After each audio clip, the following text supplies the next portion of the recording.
Ketika semua usaha sudah dijalankan, semua upaya sudah dikerahkan, tetapi belum memberikan hasil yang diinginkan, apa yang harus Anda lakukan? Mari kita temukan jawabannya dalam buku Sadar Kaya karya Mardigu WP. Simak sampai bab terakhir ya. Otak sama, nasib beda. Ketika berbicara soal kemakmuran, prosperity consciousness atau kesadaran kaya selalu menjadi hal pertama yang saya bahas. Kata-kata ini menekankan bahwa cara otak bekerja adalah pilihan.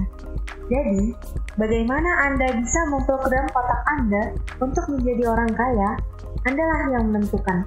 Artinya, kaya itu pilihan. Ini sekilas fakta tentang otak. Bangsa manapun di dunia, ukuran otaknya, baik ukuran panjang syarafnya, jumlah pengantar kimia dalam otaknya, maupun sensornya, semuanya sama. Kecepatan kemampuan berpikir yang oleh sebagian orang disebut dengan IQ juga tidak berbeda jauh. Intinya, kemampuan menyimpan datanya sama. Jika manusia diibaratkan sebagai komputer, anggap saja otak itu hardware-nya, dan semuanya sama. Lalu, gimana perbedaannya? Mengapa yang satu lebih sehat dari yang lain? Mengapa yang satu mudah tertawa, yang lain selalu sengsara? Mengapa yang satu mudah mendapat jodoh, yang lain selalu sendiri? Mengapa yang satu lebih cepat mendapat uang, yang lain tetap saja miskin? Ada sebuah fakta. Jika saya menyebutkan 375 nama orang, kemudian hartanya digabungkan semua, itu nilainya sama dengan kekayaan 3 miliar umat manusia. Ya, 375 orang sama dengan 3 miliar manusia. Di antaranya sebut saja Bill Gates, Donald Trump, Warren Buffett, Lakshmi Mittal, Paul Allen, Mark Cuban, Jeff Bezos, Rupert Murdoch, Sharon Walton, dan terus berlanjut hingga 375 orang. Orang-orang seperti mereka ini memiliki jumlah kekayaan yang sama dengan gabungan 3 miliar manusia. Jadi kesimpulannya, otaknya sama, nasibnya beda. Nasib, ini batu sandungan pertama. Ada sebuah sistem pada manusia yang namanya belief system atau sistem keyakinan. Ini ditanam di subconscious atau alam bawah sadar seseorang. Jika sudah ditanam di posisi ini, untuk mengubahnya perlu teknik khusus. Kalau menggunakan cara biasa, tak akan pernah berubah. Misalnya kebiasaan merokok. Maaf, saya mengambil contoh merokok karena mudah dipahami. Saya tidak merokok, tapi saya bukan anti orang perokok.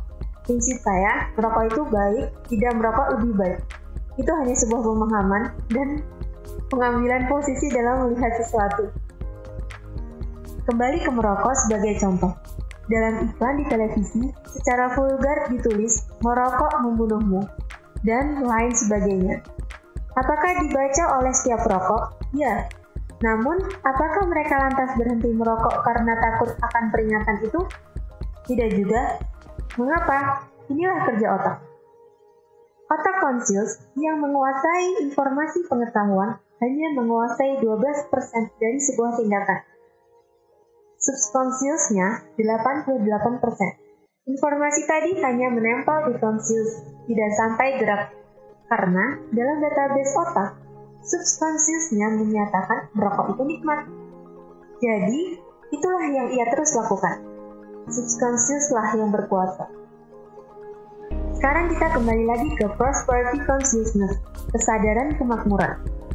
IQ kaya, tulang kaya, balung suci, atau apapun itu.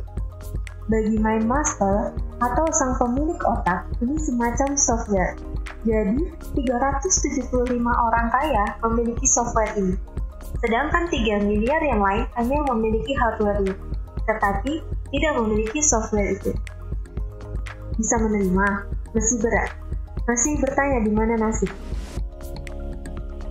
Ya, ini pertanyaan kecil dari kelompok besar. Ini pertanyaan saya pula. Saya mengalami jalan kehidupan yang turun naik seperti gelombang laut selagi badai. Saya pernah memiliki materi berlimpah, tetapi 3 tahun kemudian tinggal di rumah kontrakan, dengan masih menanggung utang besar. kemudian kembali berlimpah materi, kemudian kembali terpuruk, kembali lagi naik ke atas, lalu terbalik begitu sampai di puncak. Saya sudah mengalami beragam kisah untuk bisa menjadi diri saya yang sekarang. Ketika itu, saya banyak mempertanyakan nasib dan urusan jalan hidup. Hingga akhirnya, saya memutuskan untuk belajar dan mencari kemanapun untuk mendapatkan jawaban dari pertanyaan saya yang terbesar. Nasib itu pemberian Tuhan atau buatan manusia? Saya tidak kaget jika pertanyaan itu membuat Anda memutuskan berhenti membaca hingga chapter ini. Karena kedepannya akan ada banyak hal yang menyesakkan dada Anda. Saya tetap akan melanjutkan menulis buku ini untuk Anda, karena saya tahu sekali fakta bisa mengubah kebenaran. Ya, kebenaran Anda akan ditantang ke batas ujung dengan fakta. Beranikah Anda meneruskan baca tulisan ini?